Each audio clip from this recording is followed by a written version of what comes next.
Hi friends, I'm Sarah. Welcome back to my channel, Sunset Bow Tarot. So today I wanted to do kind of a fun VR. Julie from PeekabooRose made a video the other day called Deck Delights and Deterrents. And in it she talked about sort of what characteristics of a deck might make her most interested in having it versus what characteristics of a deck might really put her off. And this is everything from artwork to cardstock to basically anything about a deck that you might either find really appealing or find really off-putting.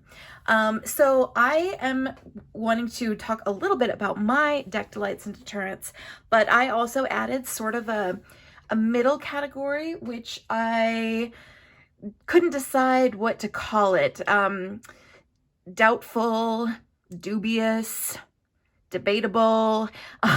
Basically, I wanted to add sort of a middle category to encompass things where if I see them in a deck, it's not typically interesting to me, but I do make some exceptions. It's basically things where I might like it, maybe, but I'm very picky about it.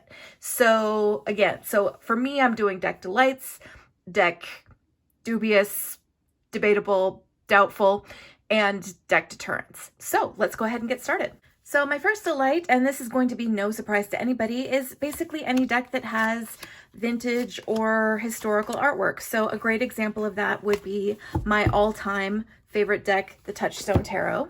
The Victorian Romantic is another great example of a deck like that. Again, we're talking Victorian artwork here, so it definitely has more of that kind of vintage or historical feel to the artwork. And then here's another example of a deck that I really enjoy that has more of that vintage or historical feel to the artwork. So this is the Victorian Tarot. This is by Tarot Studio, and this is all engraving style Victorian artwork. So, you know, basically any artwork that has that sort of older or vintage feel. For some reason this deck, it gets bowed in the summer and then it unbows in the winter. I don't know, it's the weirdest thing. But anyway, any deck that has that more historical or you know, old-fashioned or, you know, vintage quality to the artwork is something that I typically will get behind. So another big delight for me is decks that have sort of a storybook feel or theme to the artwork. I have always been interested in fairy tale based decks, but not necessarily decks that, you know, specifically have a fairy tale for every card. I find that sometimes appealing, sometimes not, but decks that have more of a feeling like you're actually in a fairy tale, you know, like it makes use of fairy tale archetypes, it makes use of fairy tale settings, it has a storybook feel to the artwork. That's something that I always really enjoy. So a great example of that is the Forest of Enchantment Tarot. This is such a storybook feeling deck.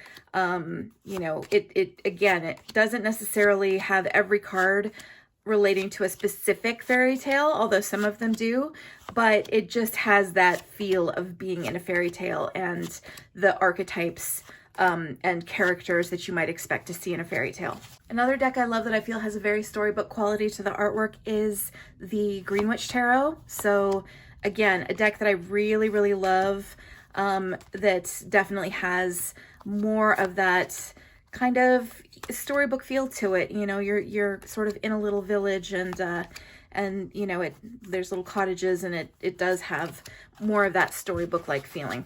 So another thing I tend to really enjoy in a deck is the quirk factor. I like some quirkiness to my decks. I tend to like things that are sort of quirky cute as opposed to cute cute, although I do like some things that are cute cute, but I tend to really gravitate towards things that are just a little bit askew from just plain cute. So a really good example of that would be the Solara Occulto Tarot. I love this deck. I love the artwork of this deck. It's just unique in terms of its weird little creatures, in terms of its color palette, in terms of just everything about it. I love it. I find this deck to be so quirky, and I find it amusing and witty, and I just really, really like this one. So that's a really good example of the sort of quirk factor that I'm talking about, that I'm looking for often in decks. Another great example of that same kind of quirk factor is the Little Monsters Tarot by Peony Coin Archer. I love this deck. I love the weird little monsters in this deck. They're slightly Studio Ghibli. They're slightly like dark crystal. They're just these funky little weird animals, and they are cute, but in this sort of like, again, slightly off-kilter way. So I just really enjoy that kind of aesthetic. So another thing that I'm often really drawn to, and I think that's because I enjoy these kinds of crafts myself, is any kind of artwork that involves fabric or textile or stitched artwork. I really enjoy doing lots of different textile crafts, like stitching and embroidery, and I also do a lot of crochet, and I also like that type of artwork, like even just to hang in my house. I have a fair amount of like textile based artwork that is among my favorite art pieces that I have in my house. So a great example of this kind of artwork that incorporates fabric and stitching and things like that is the Tarot of the North Atlantic, which I almost got rid of like a couple months back, and I chickened out at the last minute, and I'm so glad I did, because I just could not bear to let this deck go. And I need to be with it for longer. Like, I just love it too much. Even if I don't reach for it that often, I love it too much. So, and this deck is absolutely beautiful. As you can see, it's entirely made up of stitched and embroidered artwork with lots of other different media pieces on there, and I just absolutely adore the aesthetic of this deck. So this is a great example of that sort of stitched or fabric-based artwork that I really enjoy. Another great example of that is the Textured Tarot. This does have quite a bit of fabric incorporated into the collage, as you can see, and that's one of the things that I love most about it. This honestly is one of my most often used decks. I read with this deck all the time. It's an absolute go-to for me for when I read for other people, and it's just wonderful. And you know, one of the things that I love the most about it is the very layered, you know, textured nature of it, and I think the use of fabric in a lot of the artwork really contributes to that. So that's another deck with artwork that I really love that falls in kind of that textile art category.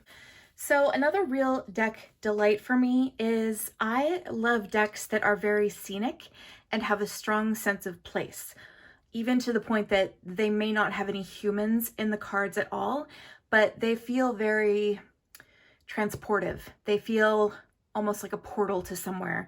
And I like the feeling of being alone in a place sometimes when I'm reading tarot, and that feeling that you're kind of like, you're getting clues from what's around you. And so some really good examples of this, some decks that I just absolutely adore. The Majestic Earth is a great example of this. There are some humans in the cards, but they tend to be very tiny. You know, the main thrust of these cards is the scene. You know, it's the scene that you're in. It's experiencing the place. You know, it's all of these landscape-based paintings by very famous landscape artists, and it has that vastness. You know, it has that real power to the reading that you get from it. It's like you can imagine yourself standing in a place and the feeling that you would have looking at that place, and I love that. So that makes this a really just amazing one to read with, in my opinion. And I really love it because of that. I love that it has that strong sense of place in every card. Another great example of that kind of feeling of a deck with a strong sense of place, where it gives you more of that like transportive feeling or that portal kind of feeling, is the Tyldwick Tarot. You guys are probably not surprised at all if you've watched my channel for any length of time how much I love this deck. It's super special. And again, it just, even though rather than giant landscapes like in the Majestic Earth, you're kind of in an old house in this one, you know, it's like going from room to room almost.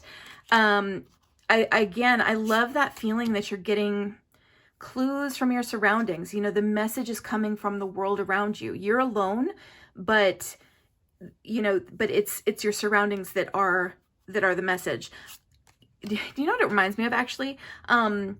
I used to love those games, like any game that was this sort of puzzle adventure game, like Myst. You know, the Myst series is a great example of that. Like, those are the kinds of games that I love to play too, like my entire life. Anything where, again, you're alone in a place and your surroundings are what's giving you the clue to solving the puzzle. I love that feeling. And so decks that give me that feeling are just always kind of really profound experiences for me. So so I really love the Tyldwick Tarot for that reason. I think it's so wonderful. All right, so those are some of my real kind of top deck delights. You know, those are the things that if a deck has one of those characteristics, I'm always going to give it a second look, no matter what. I'm always going to kind of be inclined to give that deck a whirl, because those are all characteristics of decks that I almost always enjoy. So let's move on now to, again, my middle category. So I still haven't decided whether I want to call this Doubtful, Dubious, or Debatable, but these are characteristics of a deck where in a lot of cases I might not like it, but I'm very picky about it. There are certain instances where I will like it. And I just thought, you know, it was kind of interesting to talk about, okay, this is why I might like a certain characteristic in some circumstances, but not in all circumstances. So my first characteristic for my doubtful / dubious / debatable category is collage. And I do have some collage decks that I really love. I did already show the Textured Tarot, which I really love. That is collage that has a lot of fabric in it, which I think is the reason it appeals to me. I also have a couple of other collage decks that I really like. So one example would be the Spolia Tarot. I really love the Spolia Tarot. So the kind of collage that often puts me off is this kind of collage, right? Where it's really, I mean, this deck was literally made out of like scissors and paper and glue, right? Like that's how this artwork was created. But the artwork itself is so well done. Like, look at this Devil card. I mean, there's the way that negative space is used in this collage makes it, I think, really artistic and really impactful. I think that, you know, there's sort of like a fair number of collage decks out there that I feel like are maybe a little bit like lazy, you know? I mean, when I'm looking at a tarot deck, I still want every card to be a piece of art. You know, I don't want the collage to be just like your vision board for the emperor. You know, I want like a cohesive piece of art, even though it's different things collaged together. So I think this Spolia does a really wonderful job of that. And it very much feels like it has this kind of cohesive feel, even though it literally is like scissors and paper and glue type of collage. So I really love this deck. So another great example of a deck that has that kind of collage that I do think is really well done actually is the Tarot of Prague by Baba Studio. And again, this is a deck where it really is different artworks that don't go together, that have been combined together into a single card. And it's all artworks that are found in the city of Prague. But again, I find it to be very artistically done in terms of the way that the cards have been created. And it does get at the meaning of the cards really, really well. And it's witty, you know, it has a sense of humor to it in certain cases. And it has a really, I don't know, it really, really works. So again, there are a lot of decks that I see that are collage that I don't feel really work, but there are certain exceptions to that. And the Spolia and the Tarot of Prague are kind of like my two biggest ones. So, you know, these are two decks that I really love despite not normally being attracted to this style of artwork. So another type of art that I tend to be somewhat kind of dubious about sometimes is fantasy art, I guess I would say. And, you know, when I talk about fantasy art, I'm talking about, you know, art that's all like pretty ladies in flowing dresses and unicorns and dragons and all that kind of thing. Like, I like a lot of that kind of art, but there are certain aspects to it that I sometimes don't like. So like a good example of fantasy art that I really do like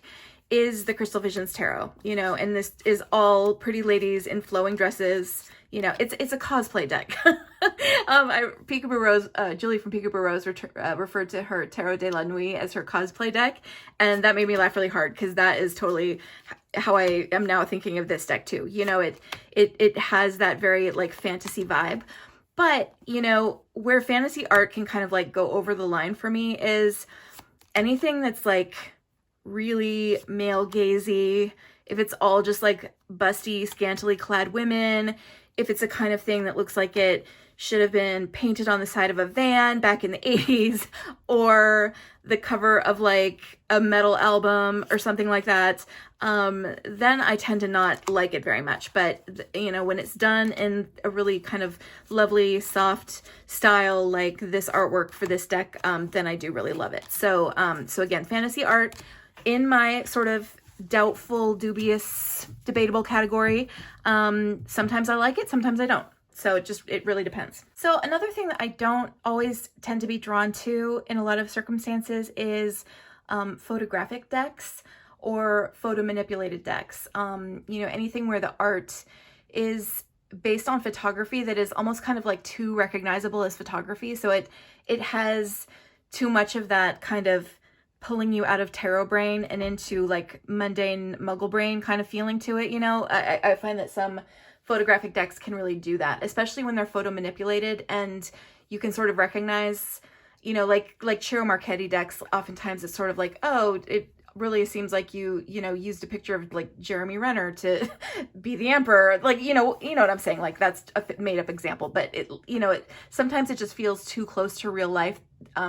Those kinds of photo manipulated decks to really like get me into tarot headspace. I'd say an exception to that is the Augenblick Tarot, which is a deck that I absolutely love.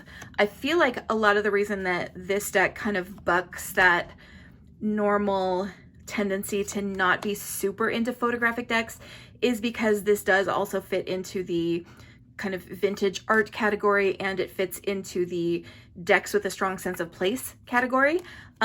So it has things that really endear it to me, even though I don't normally tend to be like super into photographic decks often. So I really love this deck. It's wonderful. I love the feel of it. Again, it is very transportive, this deck, and a lot of it is landscape based, although there are people in a number of cards. It has, I don't know, it has a lovely feel. So this is sort of the exception to my kind of typical, you know, lack of interest in photography based or photo manipulated decks. So another thing that I'm super picky about, again, something where if a deck is like this, it's a doubtful, dubious, debatable, potentially, is any deck that has sort of like comic or cartoon style imagery, or like anime style or manga style.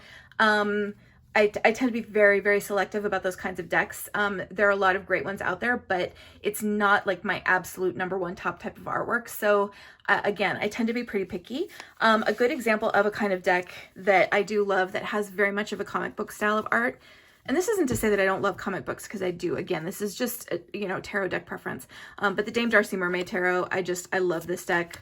I love the very hand-drawn quality of the artwork, and it does have a very, you know, comic booky kind of style, and I just love that. This deck has so much charm. Like, I love this Nine of Cups, like, pirate hanging out at a party with, like, confetti. I mean, I don't know. I enjoy this deck so much. It's got such a wonderful feel to it. So, again, this is the Dame Darcy Mermaid Tarot, and this is an example of comic book style art that I do really enjoy.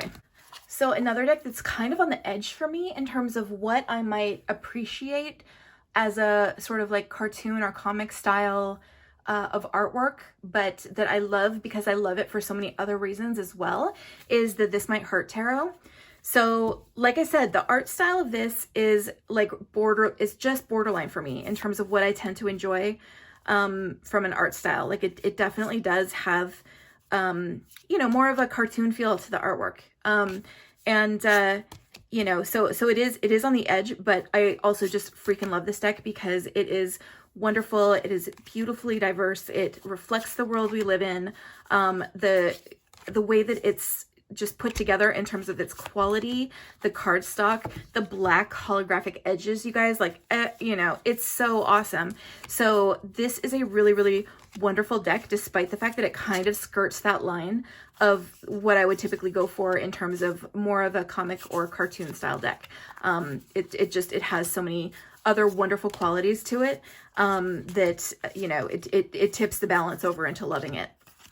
So a final art style that falls into my doubtful / dubious / debatable category is any deck that has an art style that's very clearly like computer generated or like vectorized.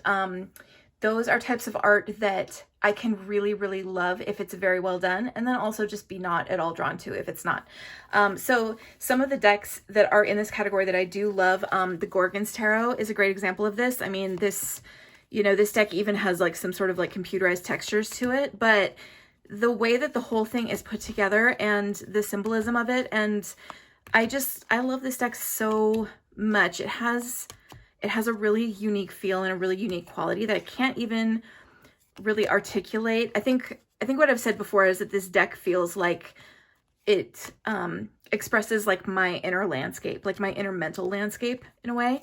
And so I really, really love it. And the fact that it does feel sort of unreal in that it is all of this kind of computer generated artwork, really kind of works to its advantage in that way, because this deck always feels to me like looking inward as opposed to looking outward. So I really love that about it. So another artist that I feel like does the sort of vector graphic type of artwork so well that I find it really appealing is Jessica Bott from the Cracked Amethyst. So this is the Amethyst Oracle. Her tarot deck that is done in the same style, which is called the Idiosynchro deck, is like my top, like, you know, wish list if I was a millionaire kind of decks that, you know, I would want. But I do love her art style. I find it incredibly charming. And, you know, I think this deck is really, really wonderful. And it has a fantastic feel to it. Nothing feels sterile about it. You know, it feels so like charming and wonderful. So like, I love this card. So this is another deck where, again, even though I'm often not super drawn to that kind of vector graphic type of artwork, if it's by Jessica Bott, then I probably will love it. And again, I would kill to have the Idiosynchro deck, but I believe she is coming out with sort of a new version of it called, I think it's going to be called the Jessica Tarot, which is sort of an updated, kind of slightly different art take on it. So I'm very, very excited about that. So now let's get into my deterrents, which obviously I'm not going to have any decks to show for this because, you know, they're my deterrents. So I don't tend to buy decks based on this stuff. But one deterrent would be keywords.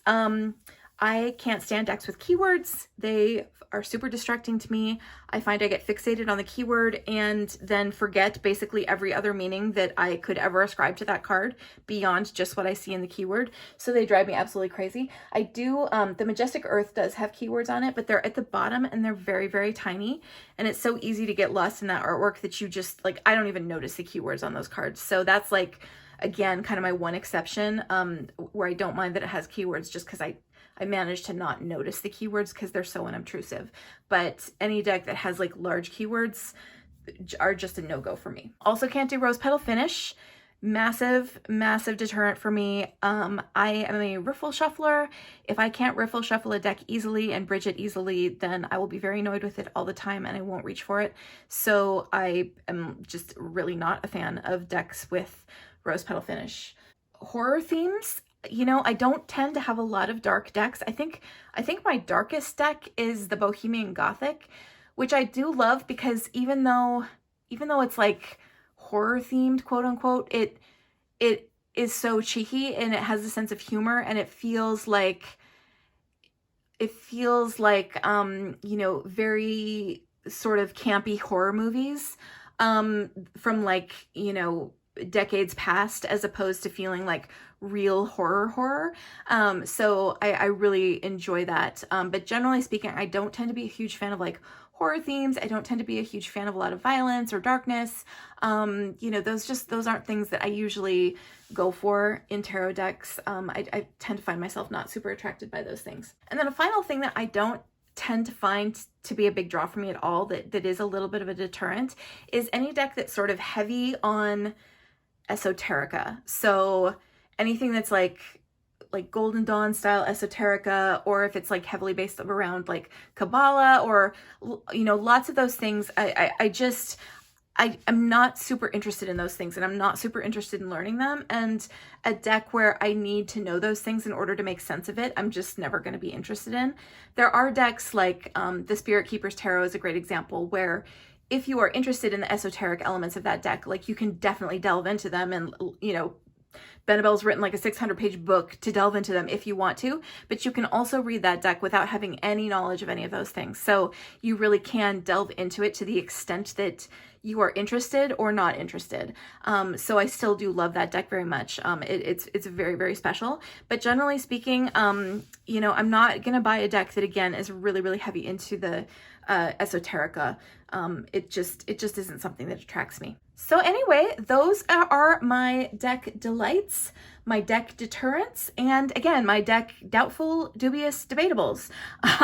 So this was really, really fun. Again, this is based on a video that was done by Julie from PeekabooRose.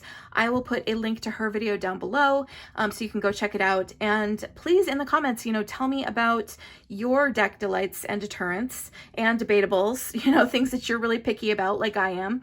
And if you are so inclined, please feel free to like this video and subscribe. You know, I love to engage with folks from the community, and you know, please feel free to, you know, come be a part of the fun here. So anyway, thanks so much. Have a great one. Bye-bye.